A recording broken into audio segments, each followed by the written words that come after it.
I, Eddard, of the House Stark, Lord of Winterfell and Warden of the North, sentence you to die.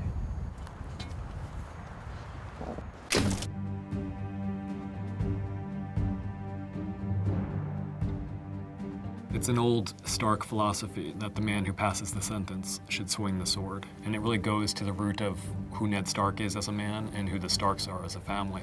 You understand why I did it? Oh, where's the old boy?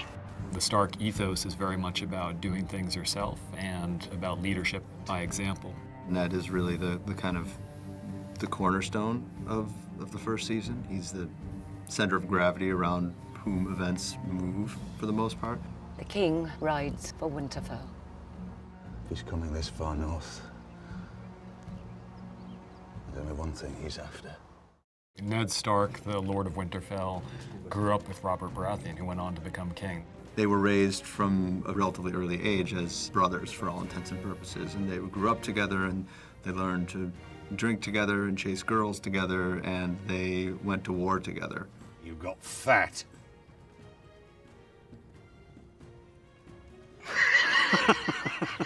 The only reason in the world why Robert would make this journey is because he needs a new hand, and who else would he turn to but his oldest friend, his best friend, his most trusted confidant, Ned Stark. I need you, Ned. You helped me win the Iron Throne, now help me keep the fucking thing. May I present my honored guests, Viserys of House Targaryen, the third of his name, the rightful king of the Andals and the First Men, and his sister, Daenerys of House Targaryen.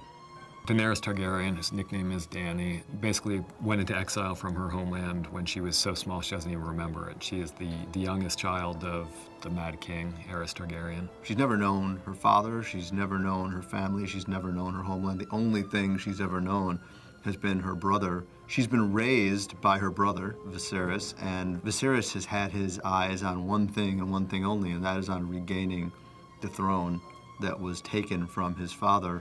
When they write the history of my reign, sweet sister, they will say it began today.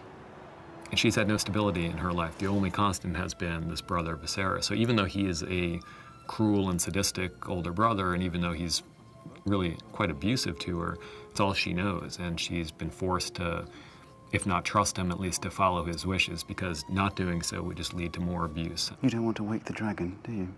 Like a lot of characters in the show, she's looking for an identity and a larger purpose in life. I think there's something deep inside her that's asleep, that's there, that she acknowledges, and you see her start to acknowledge it.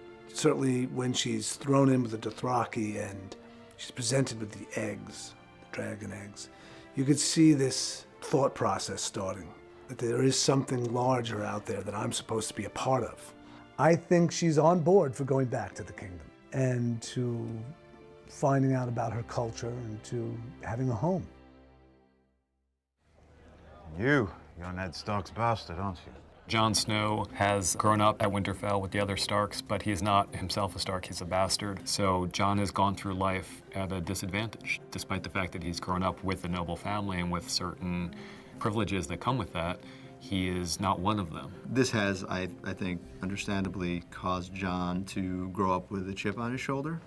Run to the litter. That one's yours, Snow. Jon doesn't have a future. Jon will kind of live the rest of his life at the mercy of his brothers, and he has a very strong relationship with his brothers, especially with Robb, but there's still that nagging feeling that he doesn't belong and that there's no real future for him here.